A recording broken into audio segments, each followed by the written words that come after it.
Hi friends, இன்றைக்கி நாம் பார்க்க போகிற ரெசிபி இட்லி பொடி. எல்லார் வீட்லேயுமே நம்ம தமிழ்நாட்டில் டெஃபினட்டாக இட்லி பொடி இருக்கும். மோஸ்ட்லி நமக்கு காலை நேரத்தில் இட்லி தோசைக்கு சட்னி செய்ய முடியல, அவசரமாக செய்யணுன்னா எதுவும் சைட் டிஷ்ஷாக வேணும்னா இந்த இட்லி பொடி தான் நமக்கு அப்போ ஹெல்ப் பண்ணும். இது எங்கள் வீட்டில் நாங்கள் எப்படி செய்கிறோம் அப்படிங்கிறத நான் உங்களுக்கு காமிக்கிறேன். அதுக்கு மெயினானது கருப்பு உளுந்து, தோலோட உள்ள உளுந்து எடுத்துக்கிறேன் 2 கப்பு. கடலைப்பருப்பு, வரமல்லி, முழுசாக இருக்கிற மல்லி, அப்புறம் வர மிளகா, கொள்ளு கொஞ்சம் போட்டுக்கிறேன். அப்புறம் இட்லி அரிசி இல்லைன்னா சாப்பாட்டு அரிசி, ஏதோ ஒரு அரிசி, பொரி அரிசி வேணும். அப்புறம் பெருங்காய பொடி. இதுதான் மெயின். நம்ம ஆட் பண்ணுற ஒன்றையும் நம்ம வறுத்துக்கணும் தனியாக. அதில் ட்ரை ரோஸ்ட் தான் பண்ணணும், ஆயில் ஊற்றக்கூடாது. ஆயில் ஊற்றி வறுத்தோம்னா சிக்கு வாடை, சீக்கிரமாக கெட்டு போயிடும், சிக்கு வாடை அடிக்கும். அதனால் அடுப்பில் பேனை வச்சுட்டு ட்ரையாக அப்படியே எண்ணெயெல்லாம் ஊற்றாமல் டேரெக்டாக கடலைப்பருப்பை போட்டு வறுத்துக்கிறோம். நமக்கு நல்ல வாடை வரும், நல்ல வாசனை வரும். பருப்பு வறுக்கும் போதே கொஞ்சம் வறுபட்டோன்னே அதை எடுத்து ஆற வச்சுக்கலாம். அதே மாதிரி கருப்பு உளுந்தும் நல்லா வறுத்துக்கணும்.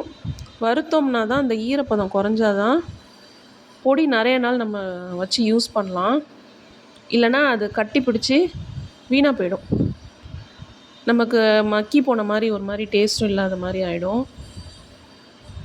உளுந்து அதே மாதிரி வறுத்து எடுத்துக்கிறேன். அடுத்து வரமல்லி, மிளகா பொடி மிளகா மல்லி பொடியெலாம் அரைக்கிறதுக்கு முன்னாடி முழுசாக இருக்கும்ல மல்லி, அதை வாங்கி வறுத்துக்கிறோம். அது நல்ல ஃப்ளேவர், வாசனை கொடுக்கும் நமக்கு இட்லி பொடிக்கு. அதையும் அதே மாதிரி வறுத்து தனியாக எடுத்துக்கணும். கொஞ்சம் கை விடாமல் கிண்டணும். எங்கள் அம்மா தான் செய்கிறாங்க. அடுத்தது அரிசி, பொரி அரிசியாக வறுத்துக்கணும். அரிசியை வறுத்தோம்னா பொரி அரிசியாக நல்லா பொரிஞ்சு மொறுமொறுன்னு வரும், அது மாதிரி வறுத்து எடுத்துக்கணும். இதெல்லாம் நல்ல நமக்கு திக்னஸ் கொடுக்கும் இட்லி பொடிக்கு. நான் காரம் கம்மியாக போட்டு தான் செய்கிறேன். ஒரு 25-30 மிளகா மட்டும்தான் எடுத்திருக்கேன். இது கலரும் கம்மியாக தான் வரும், கலர் அவ்வளோ பிரைட் ரெட்டாக வராது. இது கொள்ளு ஒரு கைப்பிடி போட்டு வறுத்துக்கிறேன். நல்ல கலர் வேணும் அப்படின்னா காஷ்மீர் மிளகா, அதை கொஞ்சம் நம்ம சேர்த்துக்கலாம், அதில் காரம் இருக்காது, கலர் வரும். இது வரமிளகா காம்போடையே போட்டு வறுத்துக்கணும். கொஞ்சமாக ஒரு 2 சொட்டு எண்ணெய் ஊற்றி வறுத்துக்கணும். காம்போட தான் நம்ம போட்டு அரைக்கவும் போகிறோம். இட்லி பொடிக்கு காம்போடையே போட்டு அரைச்சாலே நல்ல பொடியாயிடும். நல்ல வாசனையாக இருக்கும் இந்த பொடி, காரம் இல்லாமல் இருக்கும். நமக்கு ப்ரோட்டீன் ரிச்சு, நிறையா பருப்பு வகைகள் சேர்த்துருக்கிறதுனால.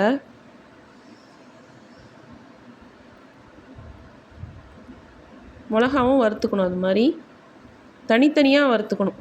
ஒன்றா கொட்டி வறுத்துட்டோம்னா ஒன்று வறுபடும், ஒன்று வறுபடாது ஒவ்வொரு பருப்பு. அதனால் தனித்தனியாக வறுத்துக்கிறது தான் பெஸ்ட்டு. இதில் நம்ம கருவேப்பிலெல்லாம் சேர்க்கலாம். கருவேப்பிலை ஈரம் இல்லாமல் எடுத்து கொஞ்சம் காய வச்சுட்டு அதுக்கப்புறம் வறுத்து ஆட் பண்ணணும். நான் கருவேப்பிலை போடலை, அது கருவேப்பிலை போட்டாலும் இன்னும் நல்லாயிருக்கும். எள்ளு, அடுத்தது வெள்ளை எள்ளு இல்லைன்னா கருப்பு எள்ளு, எதுனாலும் அதையும் இது மாதிரி ட்ரை ரோஸ்ட் பண்ணி சேர்த்தோம்னா அதுவும் ரொம்ப நல்லது. குழந்தைங்களுக்கெல்லாம் ரொம்ப ஹெல்த்தியானது இது, இந்த இட்லி பொடி. நான் சேர்த்துருக்க மிளகா ரொம்ப கம்மி தான், காரம் கம்மியாக தான் இருக்கும். இதை நம்ம பொடி பண்ணிட்டோம்னா நமக்கு எப்படியும் ஒரு பெரிய ஜாரில் பாதி ஜார் வந்துடும். இதை நல்லா ஆற விட்டுறணும். நல்லா ஆறுனதுக்கப்புறம் மிக்சியில் போட்டு பொடி பண்ணி எடுத்துக்கலாம். கொஞ்சம் நேரம் ஆற விட்டுறலாம். நான் இதை மிக்சி கப்பில் 2 தடவையே போட்டு அரைச்சிக்கிறேன். அரைச்சி எடுத்து ஒரு பாத்திரத்தில் ஆற வச்சிடணும். ஆறுனதுக்கு அப்புறம் தான் நம்ம எந்த ஜாரில் ஏர் டைட்டாக க்ளோஸ் பண்ணி வச்சுக்கணும். எந்த ஜாரில் வச்சுக்கிறோமோ, சில்வர் பாத்திரமா பிளாஸ்டிக் பாக்ஸஸாக எதுலேயோ. இப்போ அரைச்சாச்சு. இப்போ இந்த பொடி நமக்கு ரொம்ப பொடியாக எடுக்கக்கூடாது, கொஞ்சம் குருணையாக இருந்தால் தான் நமக்கு சாப்பிடும்போது நல்லாயிருக்கும். அதுக்காக ரொம்ப குருணையாக எடுத்துடக்கூடாது. கையில் எடுத்து இது மாதிரி தேய்ச்சி பார்த்தா பொடி பொடியாக இருந்தால் போதும், இந்த அளவுக்கு. இப்போ நம்ம அரைச்ச இட்லி பொடியை ஒரு பாத்திரத்தில் வச்சு ஆற வச்சிடணும். அந்த சூட்டோட நம்ம எந்த பாக்ஸ்லேயும் ஏர் டைட்டாக போட்டு வைக்கக்கூடாது, அது வீணாக போயிடும். ஏற்கனவே சொன்னேன். நம்ம வேறு பாக்ஸ்க்கு மாற்றிடலாம். அவ்வளோதான், இட்லி பொடி ரெடி. இது நீங்கள் எப்படினாலும் போட்டு சாப்பிட்டுக்கலாம். நெய், நல்லெண்ணெய் இல்லை வேறு எந்த ஆயில்னாலும் யூஸ் பண்ணிக்கலாம். இல்லை டேரெக்டாக பொடியாகவும் தொட்டு சாப்பிட்டுக்கலாம். காரம் கம்மியாக தான் இருக்கும். பருப்பு பொடியாக கூட நம்ம இதை சாப்பாட்டுக்கு யூஸ் பண்ணலாம். இது எங்கள் வீட்டில் கார்டனில் உள்ள சின்ன கொய்யா செடி இப்போ தான் வருது. பசங்களை அழைச்சிட்டு போய் கார்டன்லலாம் விளையாட வச்ச வீடியோலாம் போட்டிருக்கேன், பாருங்கள் எல்லோரும். பார்த்துட்டு கமெண்ட் பண்ணுங்கள். நிறைய வீடியோஸ் அப்லோட் பண்ணியிருக்கேன். ரெசிபீஸ்லாம் ஈவினிங் ஸ்நாக்ஸ் ரெசிபி, மத்தியானம் லஞ்சுக்கு ப்ரிப்பரேஷன், டெய்லி மார்னிங் ரொட்டீன், என்ன ஃபுட்டு காலையில் மத்தியானம் நைட் எடுத்துக்கிறேன், அந்த மாதிரி நிறைய வீடியோஸ் போஸ்ட் பண்ணியிருக்கேன், பாருங்கள். ஸ்நாக்ஸ் ரெசிபிலாம் போட்டிருக்கேன். காய்கறிகள் சமைக்கிறது, கத்திரிக்காய், வெண்டைக்காய், நிறைய காய்கறிகள் செய்கிறது எல்லா வீடியோஸும் போட்டிருக்கேன், பாருங்கள். சப்போர்ட் பண்ணுங்கள். கரெக்ஷன்ஸ் எதுவும் இருந்தால் சொல்லுங்கள் கமெண்ட்டில். சப்ஸ்கிரைப் பண்ணுங்கள், லைக் பண்ணுங்கள், ஷேர் பண்ணுங்கள். வேறு என்ன வீடியோஸ் போடலான்ட்டு சொல்லுங்கள்.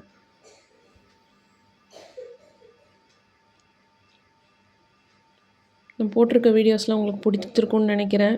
எல்லாத்தையும் பாருங்கள், எல்லா வீடியோஸும் பாருங்கள்.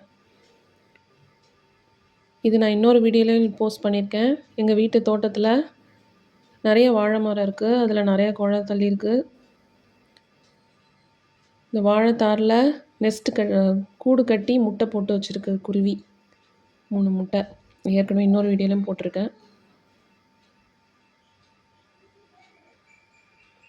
தேங்க்யூ.